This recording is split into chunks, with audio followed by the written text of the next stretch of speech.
नमस्कार दोस्तों, स्वागत है आपका आज के मुख्य समाचारों में। जी हाँ दोस्तों, आपको यहाँ पर देखने को मिलेंगी आज दिन भर की तमाम बड़ी खबरें मुख्य समाचारों के रूप में। तो दोस्तों आप सभी लोगों से रिक्वेस्ट है, सबसे पहले इस वीडियो को एक छोटा सा लाइक जरूर दे दीजिए। तो चलिए दोस्तों जान लेते हैं आज की पहली बड़ी खबर। ये दुनिया की सबसे बड़ी जबरन वसूली, चुनावी बॉन्ड पर बोले राहुल गांधी। जी हाँ दोस्तों, कांग्रेस नेता राहुल गांधी ने कहा कि चुनावी बॉन्ड देश का सबसे बड़ा जबरन वसूली रैकेट है। उन्होंने आरोप लगाते हुए कहा कि सीबीआई और ईडी जांच नहीं करते, वे भाजपा के लिए वसूली करते हैं। इसके बाद बीजेपी इन फंडों की मदद से पार्टियां तोड़ती है। ये राष्ट्र विरोधी गतिविधि है। उन्होंने कहा कि एनसीपी को पैसे से तोड़ा गया। राहुल गांधी ने कहा कि बीजेपी राज्यों में जो सरकारें गिरा रही है उसके लिए पैसा कहां से आ रहा है। बीजेपी ने पूरे पॉलिटिकल सिस्टम को कैप्चर कर लिया है। जांच एजेंसियां अब जांच नहीं बल्कि वसूली कर रही है। साथ ही कहा कि इससे बड़ी एंटी नेशनल एक्टिविटी नहीं हो सकती। कांग्रेस नेता ने कहा कि राज्यों में कांग्रेस सरकारों द्वारा दिए गए ठेकों और चुनावी बॉन्ड के बीच कोई संबंध नहीं है। कांग्रेस नेता ने कहा कि जांच एजेंसियों के इस्तेमाल से कंपनियों से वसूली की जा रही है, बड़े ठेकों का शेयर लिया जा रहा है, कॉन्ट्रैक्ट देने से पहले चुनावी चंदा लिया जा रहा है। ये पूरा ढांचा प्रधानमंत्री मोदी ने तैयार किया है। इसके बाद दोस्तों जान लेते हैं अगली खबर। दिल्ली शराब नीति केस में बीआरएस नेता कविता हुई गिरफ्तार। ईडी ने हैदराबाद में 8 घंटे की रेड के बाद कार्यवाही की, दिल्ली लेकर जाएगी। जी हां दोस्तों, दिल्ली शराब घोटाले मामले में परिवर्तन निदेशालय यानी कि ईडी ने तेलंगाना के पूर्व सीएम केसीआर की बेटी और विधायक के कविता को शुक्रवार को हैदराबाद में गिरफ्तार कर लिया। जांच एजेंसी उन्हें पूछताछ के लिए दिल्ली लेकर जा रही है। इससे पहले ईडी ने शुक्रवार सुबह 11 बजे बीआरएस नेता कविता के हैदराबाद स्थित घर पर रेड डाली थी। करीब 8 घंटे की तलाशी और कार्यवाही के बाद शाम 7 बजे उन्हें पहले हिरासत में लिया गया, उसके बाद अरेस्ट कर लिया गया। वहीं दोस्तों बीआरएस नेता पूर्व मंत्री प्रशांत रेड्डी ने कहा कि गिरफ्तारी के बाद कविता को ईडी दिल्ली लेकर जा रही है। टीम ने हमें बताया था कि कविता को 8:45 बजे की फ्लाइट से दिल्ली लेकर जाएंगे। कविता की गिरफ्तारी का फैसला पहले ही कर लिया गया था, टिकट बुक भी कर दी गई थी। इसके बाद दोस्तों जान लेते हैं अगली खबर। सुप्रीम कोर्ट ने इलेक्टोरल बॉन्ड मामले में सीबीआई से जवाब मांगा। पूछा, चुनाव आयोग को दिए डाटा में बॉन्ड नंबर क्यों नहीं। जी हां दोस्तों, इलेक्टोरल बॉन्ड की जानकारी देने के मामले में सुप्रीम कोर्ट ने शुक्रवार को स्टेट बैंक ऑफ इंडिया यानी कि एसबीआई को नोटिस जारी किया है। कोर्ट ने कहा है कि 11 मार्च के फैसले में स्पष्ट कहा गया था कि बॉन्ड की पूरी डिटेल, खरीदी की तारीख, खरीदार का नाम, कैटेगरी समेत दी जाए, लेकिन एसबीआई ने यूनिक अल्फा न्यूमेरिक नंबर्स का खुलासा नहीं किया। CJI DY Chandrachud, justice Sanjiv Khanna, justice BR Gavai, justice JP Pardiwala और जस्टिस मनोज मिश्रा चुनाव आयोग की याचिका पर सुनवाई कर रही थी। बेंच ने कहा कि एसबीआई 18 मार्च तक नंबर की जानकारी नहीं दिए जाने का जवाब दे। कोर्ट ने रजिस्ट्री को निर्देश दिया कि चुनाव आयोग यानी कि ईसी से मिले डेटा को 16 मार्च की शाम 5 बजे तक स्कैन और डिजिटलाइज किया जाए। प्रोसेस पूरी होने के बाद ओरिजिनल कॉपी आयोग को लौटा दी जाए। इसके बाद दोस्तों जान लेते हैं अगली खबर। कांग्रेस नेता के खिलाफ ईडी का एक्शन। पंजाब के पूर्व मंत्री साधु सिंह धर्मसोत की 4.58 करोड़ की संपत्ति जब्त।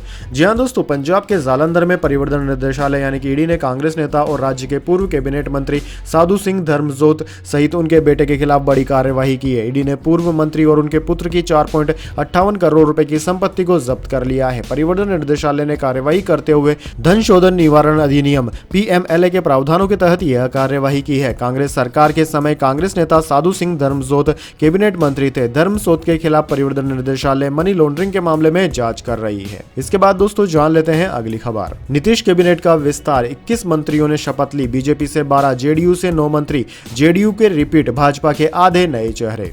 जी हां दोस्तों, बिहार में नीतीश सरकार का कैबिनेट विस्तार हो गया। राज्यपाल राजेंद्र विश्वनाथ आलेरकर ने 21 मंत्रियों को शपथ दिलाई। बीजेपी के 12 और जेडीयू कोटे से 9 मंत्री बने। बीजेपी ने अपने कोटे से 6 नए मंत्री बनाए, जबकि जेडीयू ने सभी पुराने चेहरे शामिल किए हैं। केवल संजय झा की जगह महेश्वर हजारी को मंत्री बनाया गया है। दोस्तों संजय झा को राज्यसभा भेजा गया है। इसके बाद दोस्तों जान लेते हैं अगली खबर। सीएए पर अमेरिका चिंतित, कहा देखेंगे भारत कैसे लागू करेगा। विदेश मंत्रालय का जवाब, अमेरिका को हमारा इतिहास नहीं पता तो लेक्चर न दे।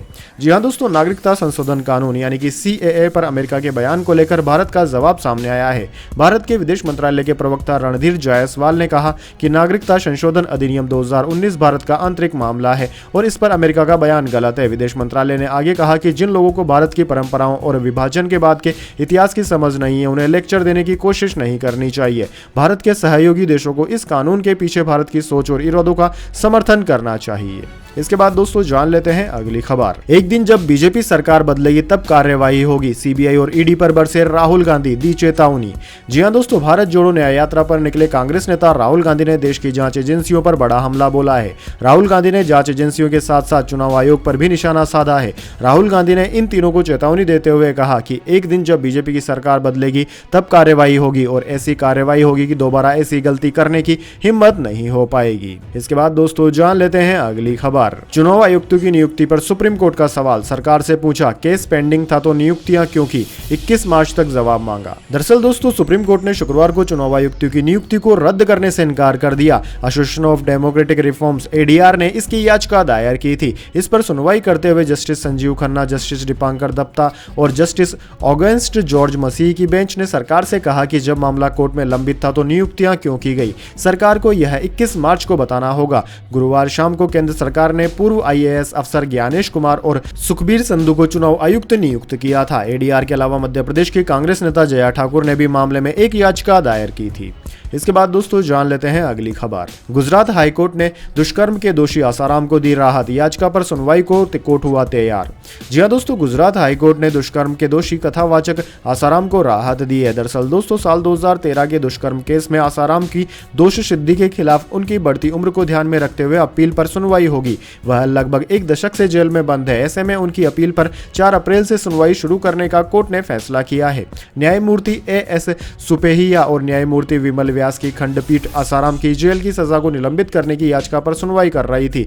बेंच ने दुष्कर्म की सजा के खिलाफ उसकी अपील पर सुनवाई को प्राथमिकता देने का फैसला किया। कोर्ट ने कहा कि आसाराम जेल में 10 साल की सजा काट चुके हैं और वह 85 साल के हैं। हम सजा को निलंबित करने की उनकी याचिका के बजाय मुख्य अपील पर ही सुनवाई करेंगे।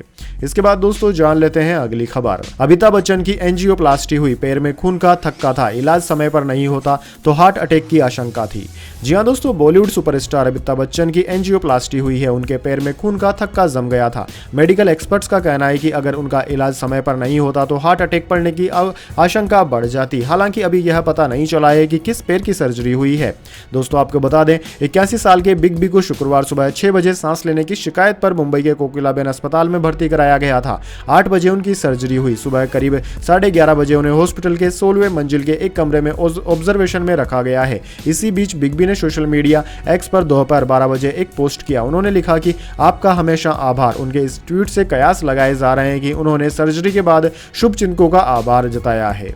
इसके बाद दोस्तों जान लेते हैं अगली बड़ी खबर। आज से पेट्रोल डीजल 2 रुपए हुआ सस्ता। दिल्ली में पेट्रोल 94.72 और डीजल 87.62 लीटर। 22 महीने बाद पेट्रोलियम कंपनियों ने घटाए दाम। जी हां दोस्तों, पेट्रोल डीजल की कीमतें 15 मार्च यानी कि शुक्रवार सुबह 6 बजे से कम हो गई। पेट्रोलियम कंपनियों ने बीते दिन दाम में 2 रुपए प्रति लीटर की कटौती का ऐलान किया था। अब दिल्ली में पेट्रोल 94.72 रुपए प्रति लीटर और डीजल 87.62 रुपए प्रति लीटर मिल रहा है। भोपाल में पेट्रोल के दाम 106.47 रुपए तो डीजल के दाम 91.84 रुपए प्रति लीटर है। वहीं दोस्तों जयपुर में पेट्रोल 104 रुपए 88 पैसे जबकि डीजल 90 रुपए 36 पैसे प्रति लीटर मिल रहा है। दोस्तों राजस्थान सरकार ने बीते दिन पेट्रोल डीजल पर 2% वेट भी कम किया था, जिसके चलते यहां पेट्रोल 3.60 रुपए प्रति लीटर और डीजल 3.36 रुपए प्रति लीटर सस्ता हुआ है। इसके बाद दोस्तों जान लेते हैं अगली खबर। खिलजी की सेना ने छापा मारा, के कविता की गिरफ्तारी पर ईडी अफसरों से भिड़े भाई केटीआर। जी हां दोस्तों, परिवर्तन निदेशालय ने तेलंगाना के पूर्व सीएम केसीआर की बेटी और बीआरएस नेता के कविता को शुक्रवार को गिरफ्तार कर लिया। ईडी की टीम ने शुक्रवार को के कविता के हैदराबाद स्थित आवास पर छापा मारा था। इसके बाद उनकी गिरफ्तारी हुई। जांच एजेंसी की कार्रवाई के दौरान केसीआर के बेटे और के कविता के भाई केटीआर भी उनके आवास पर पहुंच गए। इस दौरान उनकी ईडी के अफसरों के साथ तीखी बहस भी हुई। समाचार एजेंसी एएनआई ने इस बहस का वीडियो भी शेयर किया है। आज तक की रिपोर्ट के मुताबिक केटीआर की टीम की ओर से जारी बयान में प्रधानमंत्री मोदी पर निशाना साधा गया। केटीआर ने कहा कि साल 1923 में अलाउद्दीन खिलजी की सेना ने छापा मारा और काकतीय सम्राट प्रताप रुद्र को पकड़ लिया और उन्हें दिल्ली ले गए। खिलजी की सेना ने विजय जुलूस निकाला। ठीक 700 साल बाद 2024 में मोदी की सेना ने हैदराबाद पर आक्रमण किया और एमएलसी कविता को पकड़ लिया और दिल्ली ले गए। अब खिलजी के उत्तराधिकारी मोदी ने हैदराबाद में जुलूस निकाला है। चलिए दोस्तों जान लेते हैं इसके बाद अगली खबर। लोकसभा चुनाव 2024, अमित शाह ने गांधीनगर सीट के लिए शुरू किया कैंपेन, कार्यकर्ताओं को दिया यह मंत्र। जी हां दोस्तों, गांधीनगर लोकसभा सीट से एक बार फिर भारतीय जनता पार्टी के उम्मीदवार घोषित किए गए केंद्रीय गृह मंत्री अमित शाह ने शुक्रवार को चुनाव प्रचार अभियान शुरू कर दिया और भाजपा कार्यकर्ताओं से मतदाताओं को यह बताने को कहा कि यह चुनाव उनकी पार्टी के बारे में नहीं बल्कि भारत के बारे में है। अमित शाह ने शुक्रवार को गुजरात के मुख्यमंत्री भूपेंद्र पटेल के साथ शहर के गुरुकुल रोड स्थित मंदिर में भगवान हनुमान की पूजा अर्चना की और उसके बाद सुभाष चंद्र बोस की प्रतिमा पर पुष्पांजलि अर्पित की। इसके बाद दोस्तों जाने अगली बड़ी खबर, लेकिन उससे पहले मेरी आपसे एक छोटी सी रिक्वेस्ट है, अगर दोस्तों आपको अभी तक हमारी न्यूज़ पसंद आई है तो इसे एक छोटा सा लाइक जरूर दे दीजिए और अगर आपको पसंद नहीं आई है तो बेशक आप डिसलाइक भी कर सकते हैं, लेकिन दोस्तों लाइक और डिसलाइक जरूर कीजिए क्योंकि दोस्तों यही हमारी मेहनत का फल होता है और इसी से हमें पता चलता है कि आपको हमारी वीडियोज़ पसंद आ रही है या नहीं। तो चलिए दोस्तों जान लेते हैं आज की अगली बड़ी खबर। सेंसेक्स 453 अंक गिरकर 72,643 पर हुआ बंद। निफ्टी भी 148 अंक लुढ़का। ऑयल एंड गैस सेक्टर में सबसे ज्यादा गिरावट रही। जी हाँ दोस्तों, हफ्ते के आखिरी कारोबारी दिन यानी कि 15 मार्च को शुक्रवार को शेयर बाजार में गिरावट देखने को मिली। सेंसेक्स 453 अंक की गिरावट के साथ 72,643 के स्तर पर बंद हुआ। वहीं निफ्टी में भी 123 अंकों की गिरावट रही। यह 22,023 के स्तर पर बंद हुआ। दोस्तों सेंसेक्स के 30 शेयरों में से 24 में गिरावट और 5 में तेजी देखने को मिली। ऑयल एंड गैस सेक्टर में सबसे ज्यादा 1.98% की गिरावट देखने को मिली। वहीं दोस्तों बात करें निफ्टी 50 के टॉप गेनर और टॉप लूजर स्टॉक्स की, तो दोस्तों निफ्टी 50 के टॉप गेनर्स में यूपीएल, भारतीय एयरटेल और एचडीएफसी लाइफ रहे, जबकि निफ्टी 50 के टॉप लूजर्स में महिंद्रा एंड महिंद्रा, बीपीसीएल और कोल इंडिया रहे। इसके बाद दोस्तों जान लेते हैं अगली खबर। पेटीएम पर एक्सिस बैंक, यस बैंक के यूपीआई हैंडल हुए लाइव। @पेटीएम हैंडल भी चलता रहेगा। पेटीएम की यूपीआई सर्विस के लिए 4 बैंकों से पार्टनरशिप। जी दोस्तों, पेटीएम पर यूपीआई सर्विसेज देने के लिए यस बैंक और एक्सिस बैंक लाइव हो गए हैं, जिसका इस्तेमाल करके यूजर्स नए यूपीआई हैंडल बना सकते हैं। अभी तक पेटीएम ऐप पर UPI service Paytm payments bank के जरिए मिलती थी, लेकिन अब इस बैंक पर आरबीआई ने रोक लगा दी है। पेटीएम पेमेंट्स बैंक यूजर्स को @पेटीएम हैंडल देता था। अब यूजर्स को यस बैंक @PTS और एक्सिस बैंक @PTAxis हैंडल का भी ऑप्शन मिलेगा। अभी जो यूजर @पेटीएम हैंडल का इस्तेमाल करते रहे हैं उनका यूपीआई पहले की तरह ही चलता रहेगा। पेटीएम पेमेंट्स बैंक पर रोक के बाद पेमेंट्स की पेरेंट कंपनी 197 कम्युनिकेशन को यूपीआई सर्विस जारी रखने के लिए 4 बैंकों के साथ पार्टनरशिप में 5 हैंडल मिले थे। इसके बाद दोस्तों जान लेते हैं अगली खबर। लोकसभा चुनाव का बिगुल बजने से ठीक पहले कांग्रेस ने दिया चुनावी नारा, हाथ बदलेगा हालात। जी हाँ दोस्तों, लोकसभा चुनाव 2024 का बिगुल बजने को तैयार है। सभी पार्टियां अपनी रणनीति पर तेजी से आगे बढ़ रही है। इसी सिलसिले को आगे बढ़ाते हुए कांग्रेस ने आज अपने चुनावी नारे को पेश किया। आम चुनाव के लिए कांग्रेस का नया नारा है, हाथ बदलेगा हालात। कांग्रेस इसी नारे के साथ 2024 के चुनाव मैदान में उतरेगी। इस चुनाव में कांग्रेस इंडिया गठबंधन का प्रमुख हिस्सा है और इसका मुकाबला बीजेपी की अगुवाई वाली एनडीए गठबंधन से होगा। इन दिनों राहुल की अगुवाई में कांग्रेस भारत जोड़ो न्याय यात्रा निकाल रही है। इसके बाद दोस्तों जान लेते हैं अगली खबर। 31 मार्च तक है टैक्स सेविंग का मौका। सेक्शन 80C ही नहीं, इन चीजों में इन्वेस्ट करके भी बचा सकते हैं टैक्स। जी हाँ दोस्तों, फाइनेंशियल ईयर पूरा होने वाला है। हर कोई ज्यादा से ज्यादा टैक्स सेविंग का प्लान कर रहा है। इनकम टैक्स बचाने के लिए सैलरीड क्लास आयकर की धारा 80C की तहत निवेश करते हैं। इसमें निवेश करने पर आपको 1.5 लाख तक की आमदनी पर टैक्स से राहत मिल जाती है, लेकिन यदि इसके बाद भी आपका टैक्स बन रहा है तो आप आयकर के दूसरे सेक्शन के तहत निवेश करके अपनी टैक्स सेविंग कर सकते हैं। अगर आप भी 80C के अलावा टैक्स सेविंग से जुड़े विकल्पों के बारे में सोच रहे हैं तो इसके बारे में आपको जानकारी जरूर लेनी चाहिए। दरअसल दोस्तों एनपीएस से भी आपका टैक्स बचता है। इसके अलावा हेल्थ इंश्योरेंस पर भी टैक्स में छूट मिलती है। हेल्थ चेकर पर भी मिलने वाली छूट आपके टैक्स में आपकी बचत करवाती है। इसके अलावा दोस्तों सेविंग अकाउंट के ब्याज पर भी आपको टैक्स में छूट मिल जाती है। अगर आप दान करते हैं तो दान की राशि पर भी आपको एटीजी के सेक्शन 80G के तहत टैक्स में छूट मिलती है। इसके बाद दोस्तों जान लेते हैं अगली खबर। मुंबई के रिटायर्ड असिस्टेंट पुलिस कमिश्नर के साथ OLX पर 1.76 लाख की ठगी, फिर हुआ सिम कार्ड रैकेट का खुलासा। जी हां दोस्तों, मुंबई पुलिस ने महाराष्ट्र के जलगांव में एक सिम कार्ड डीलर की दुकान पर छापेमारी करने के बाद यह महसूस किया कि दाल में कुछ काला है। रेड के बाद पुलिस ने शक के आधार पर उस सिम कार्ड डीलर को गिरफ्तार कर लिया। बाद में पुलिस का शक सही साबित हुआ। छानबीन में पता चला कि वो एक साइबर घोटाले के साथ साथ एक बड़े सिम कार्ड रैकेट का हिस्सा था, जिसका खुलासा हाल ही में बांद्रा पुलिस स्टेशन के साइबर जांच अधिकारियों ने किया था। दरअसल दोस्तों इस शातिर साइबर अपराधी के पकड़े जाने की कहानी भी काफी दिलचस्प है। हुआ यूं कि मुंबई पुलिस के एक सेवानिवृत्त सहायक आयुक्त के साथ धोखाधड़ी हुई। पीड़ित एक वरिष्ठ नागरिक है जो धोखाधड़ी के चलते साइबर क्राइम रैकेट में फंस गए और उन्हें 1.76 लाख रुपए का चूना लग गया। 72 वर्षीय पीड़ित ने साइबर अधिकारियों को बताया कि किसी ने उनसे संपर्क किया और दावा किया कि वह पूर्व में उनके साथ काम कर चुके हैं। सहकर्मियों में से एक का दोस्त थे। इस बिंदु पर पीड़ित को कुछ भी गलत नहीं लगा और वो उसके झांसे में आ गया। छापे के दौरान गिरफ्तार किए गए आरोपी की पहचान अजय बिरहाड़े के रूप में हुई है, जो जलगांव में एक सिम कार्ड व्यवसाय चलाता है। इसके बाद दोस्तों जान लेते हैं अगली खबर। भारत के चैंपियंस ट्रॉफी मैच यूएई में हो सकते हैं। आईसीसी प्लानिंग कर रहा। पाकिस्तान मेजबान एशिया कप में भी वहां नहीं गई थी टीम। जी हां दोस्तों, पाकिस्तान में होने वाली चैंपियंस ट्रॉफी 2025 में भारत के मुकाबले यूएई में कराए जा सकते हैं। दुबई, अबू धाबी और शारजाह इन मुकाबलों की मेजबानी कर सकता है। एक मीडिया रिपोर्ट्स में दावा किया गया है कि इंटरनेशनल क्रिकेट काउंसिल यानी कि आईसीसी अगले साल फरवरी से मार्च के बीच होने जा रहे इस टूर्नामेंट को हाइब्रिड मॉडल पर करा सकता है। आईसीसी के कार्यकारी बोर्ड के एक सूत्र ने पीटीआई से कहा कि यदि भारत सरकार टीम इंडिया को पाकिस्तान भेजना नहीं चाहती तो आईसीसी वहां के बोर्ड पर इसका दबाव नहीं बना सकती, उसे विकल्प तलाशना होगा। दुबई में बोर्ड मेंबर्स की मीटिंग चल रही है। इसके बाद दोस्तों जान लेते हैं अगली खबर। लोकसभा चुनाव की तारीखों का ऐलान कल। चुनाव आयोग दोपहर 3 बजे शेड्यूल जारी करेगा। 7 फेज में हो सकती है वोटिंग।